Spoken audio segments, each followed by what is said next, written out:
Às vezes nós vamos incorporando ao nosso jeito de ser detalhes que nem são nossos. E de repente a gente vai fazendo a nossa vida, a gente vai construindo os nossos dias a partir de expectativas que são dos outros. Eu tenho muito cuidado com isso, comigo. Por isso que o namoro precisa ser um tempo de muitas decepções. Porque o que é a decepção? É aquele momento em que você percebe que o outro não é aquilo que você imaginava. Que bom, minha filha. Então agora podemos ser amigos de verdade. Porque antes o outro pode ter me imaginado demais. No amor é assim, a mesma coisa. Volto a dizer, você nas instâncias que são suas, eu não sei o tanto que você é conhecido na sua cidade, no seu bairro, na sua rua, mas você é conhecido de alguns. E você corre o risco de guardar e de manter coisas na sua personalidade que nem pertencem a você, que foram colocados por outros. Eu gosto muito da experiência que Jesus nos fala no Evangelho de Mateus, uma parábola que ele utiliza-se de um exemplo do campo, porque Jesus era um homem simples, ele não falava de filosofia. Paulo fala filosoficamente. O apóstolo Paulo, quando você pega os escritos dele nas cartas, você tem ali um intelectual falando. Jesus poderia até ter essa capacidade intelectual, mas ele falava de maneira simples. Porque a missão de Paulo é diferente da missão de Jesus.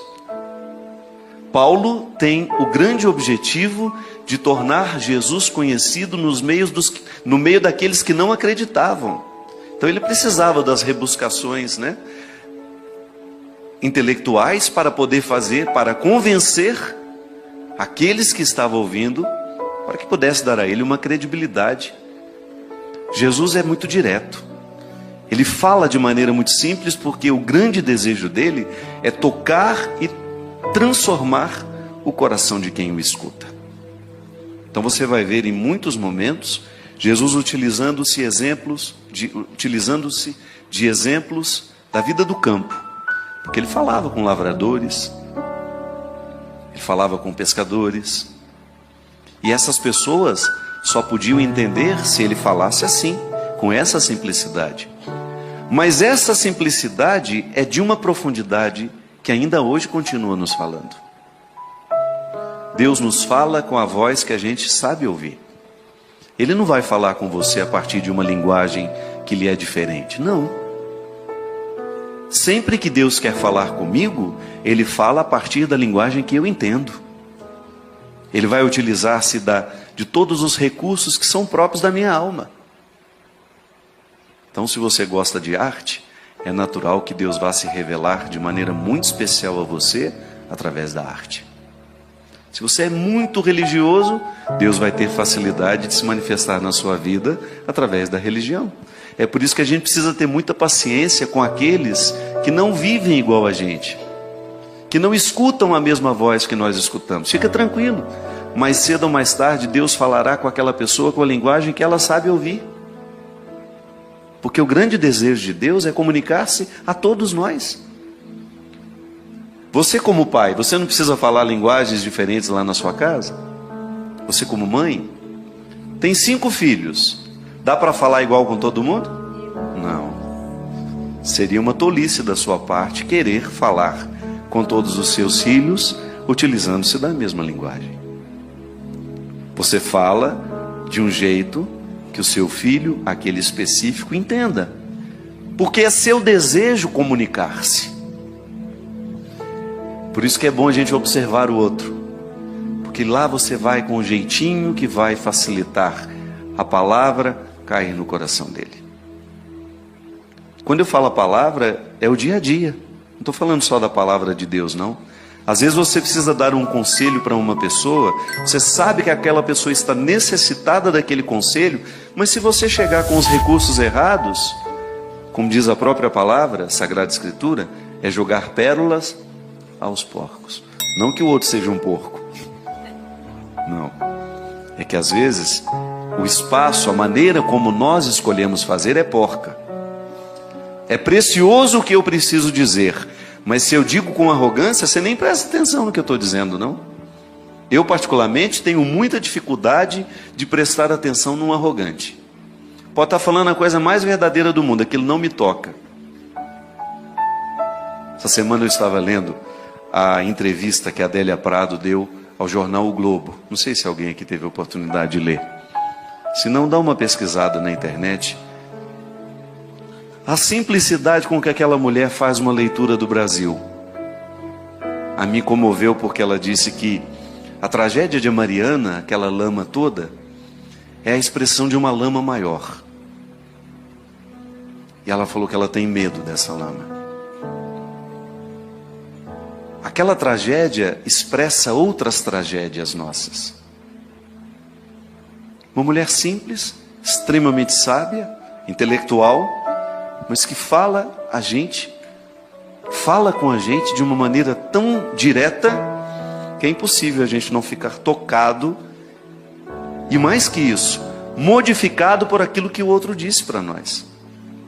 Esse é o empenho de Jesus, minha gente. Tocar o coração do outro para que ele seja modificado por essa palavra que sempre quer o nosso bem.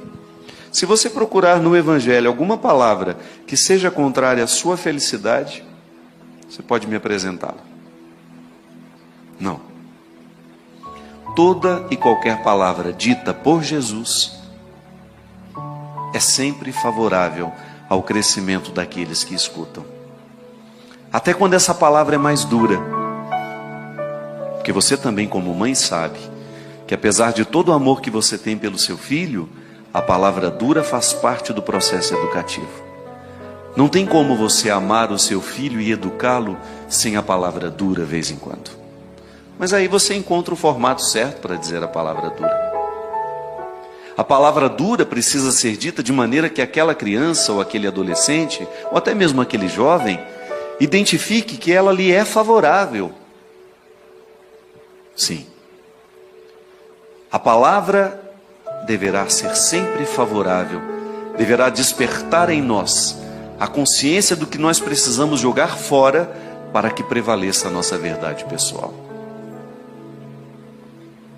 Se a gente se empenhar nessa investigação diária da nossa personalidade, nós vamos descobrir muitas atitudes, muitas coisas que foram colocadas sobre nós, que são um obstáculo para o nosso crescimento pessoal. É por isso que a conversão, minha gente, só é possível àquele que se dispõe a ser verdadeiro. Você pode observar que Jesus em nenhum momento ele lida bem com os mentirosos. Porque a salvação só é possível aos que aceitam a verdade. O primeiro passo é a gente reconhecer a nossa indigência. Sou miserável, não tenho medo dessa miséria. Administro-a dia a dia. Eu acordo miserável e vou dormir miserável, mas vou dormir consciente de tudo aquilo que pode ser um obstáculo para o que Deus pretende em mim. Eu não posso me render a essa parte estragada que me foi jogada pelos outros, ou até mesmo que foi buscada livremente por mim.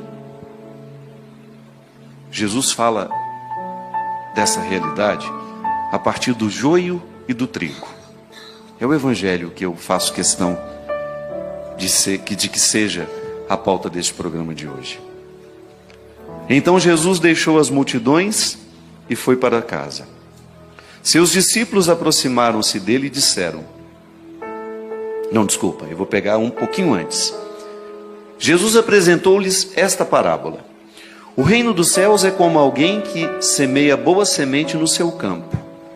Enquanto todos dormiam, veio seu inimigo, semeou joio no meio do trigo e foi embora.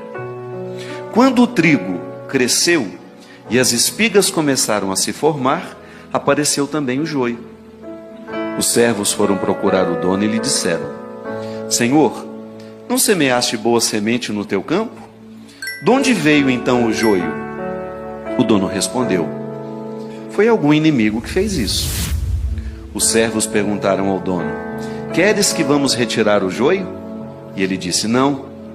Pode acontecer que ao retirar o joio, arranqueis também o trigo. Deixai crescer um e outro. E no momento da colheita, direi aos que cortam o trigo: Retirai primeiro o joio e amarrai-o em feixes para ser queimado. O trigo, porém, guardai no meu celeiro. Aí depois, nessa continuidade que eu estava lendo, Jesus explica para eles o significado dessa parábola. Ele voltou para casa, como eu tinha dito, os discípulos aproximaram e perguntaram a ele: Senhor, o que o Senhor quis dizer com aquela parábola do joio? Ele respondeu: aquele que semeia a boa semente é o Filho do Homem. O campo é o mundo. A boa semente só são os que pertencem ao reino. Os joios são os que pertencem ao maligno. O inimigo que semeou o joio é o diabo, e a colheita é o fim dos tempos. Os que cortam o trigo são os anjos. Como o joio é retirado e queimado no fogo, assim também acontecerá no fim dos tempos. O Filho do Homem enviará seus anjos, e eles retirarão do seu reino toda causa de pecado e os que praticam o mal. Depois serão jogados na fornalha de fogo. Ali haverá choro e ranger de dentes. Então os justos brilharão como o sol no reino de seu Pai. Quem tem ouvidos, ouça. Como nós temos, a gente ouve, né? Eu sempre gosto de pensar que o fim dos tempos para nós é hoje. Eu tenho todo o direito de acreditar as minhas esperanças escatológicas. Bonito isso. Eu pensar que eu viverei um juízo final. Ótimo. Mas eu preciso fazer diariamente a experiência da volta do Filho do Homem na minha vida. O verdadeiro cristianismo consiste em nós vivermos diariamente este impacto da palavra de Deus em nós. Não posso esperar para o futuro, minha gente. Ou eu vivo esse encontro final com o Senhor hoje, ou eu vou sempre adiando as minhas transformações. Porque o meu cristianismo, quando levado a sério, ele me coloca na pauta do dia tudo aquilo que em mim precisa ser comparado com ele. Eu não posso negligenciar a minha oportunidade de ser parecido com Jesus. Você já me ouviu falar muitas vezes isso. Eu gosto de mudar um pouco essa chave, para a gente ressignificar a nossa pertença religiosa. A religião não deve ser uma obrigação para nós.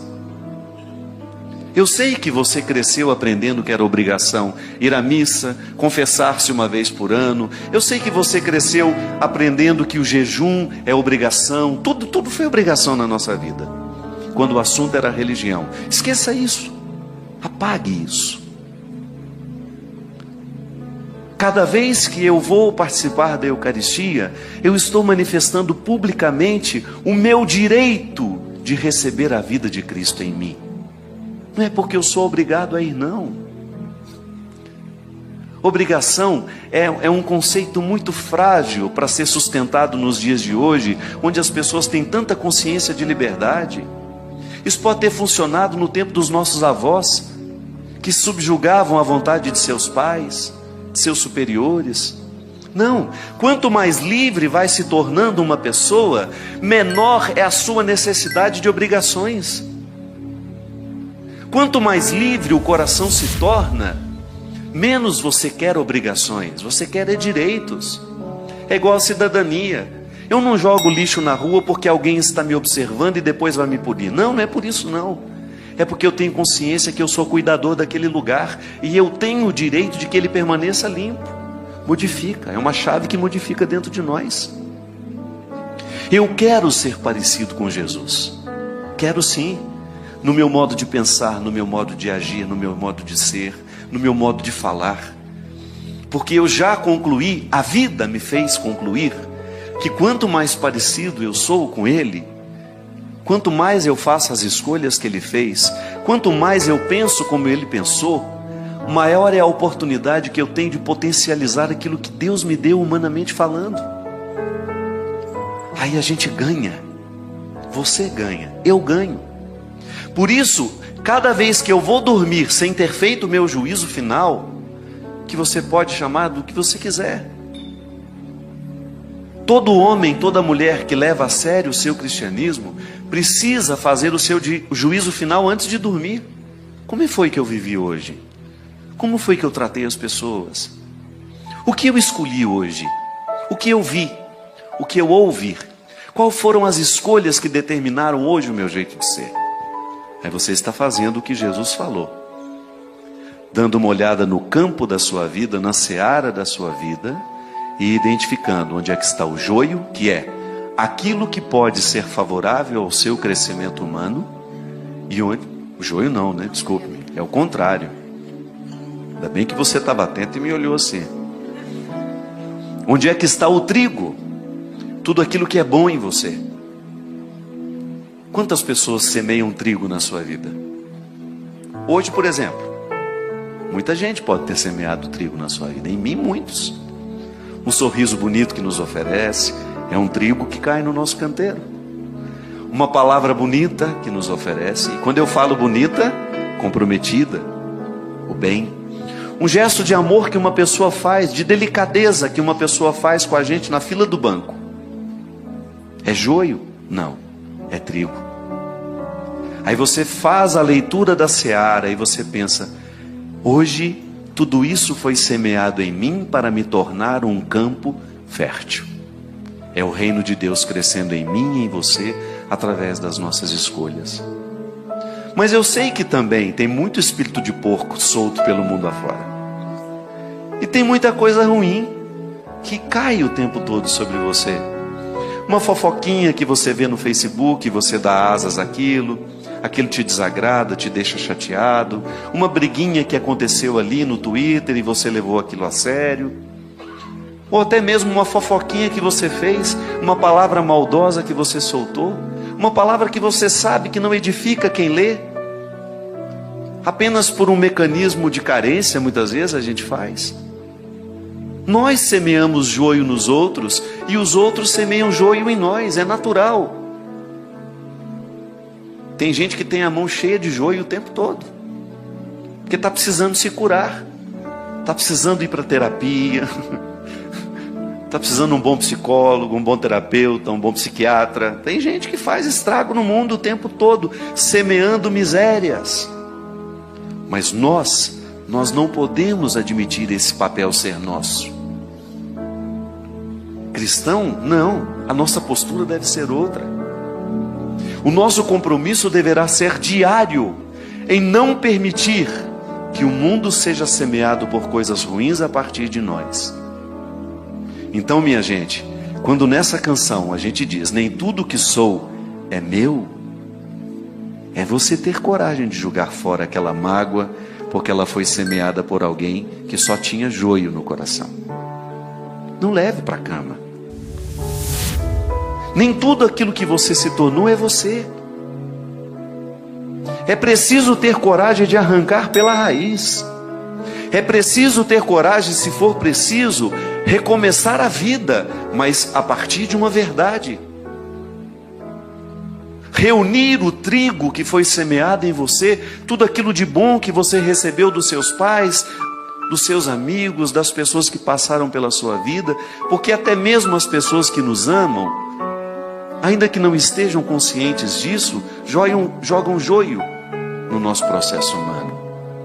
Quantas coisas eu precisei renunciar depois de grande, porque eu tomei consciência que aquilo não me fazia bem. Detalhes da personalidade da minha mãe, do meu pai, dos meus irmãos, da própria influência que um familiar às vezes exerce sobre nós. Eu tenho certeza que aqui, e muita gente que nos assiste em casa, conhece pessoas que ficaram emperradas na vida por causa de relações doentias familiares. Porque não tiveram coragem de arrancar a raiz que até então lhe prejudicava de ser quem ela era. Essa parábola do joio e do trigo, ela deveria ser lembrada por todos os dias antes da gente dormir. Porque é uma oportunidade maravilhosa que a gente tem de fazer essa limpa no canteiro da nossa vida, de fazer uma verdadeira reestruturação no contexto das nossas escolhas, para que, quem sabe, amanhã a gente permita menos joio nascer.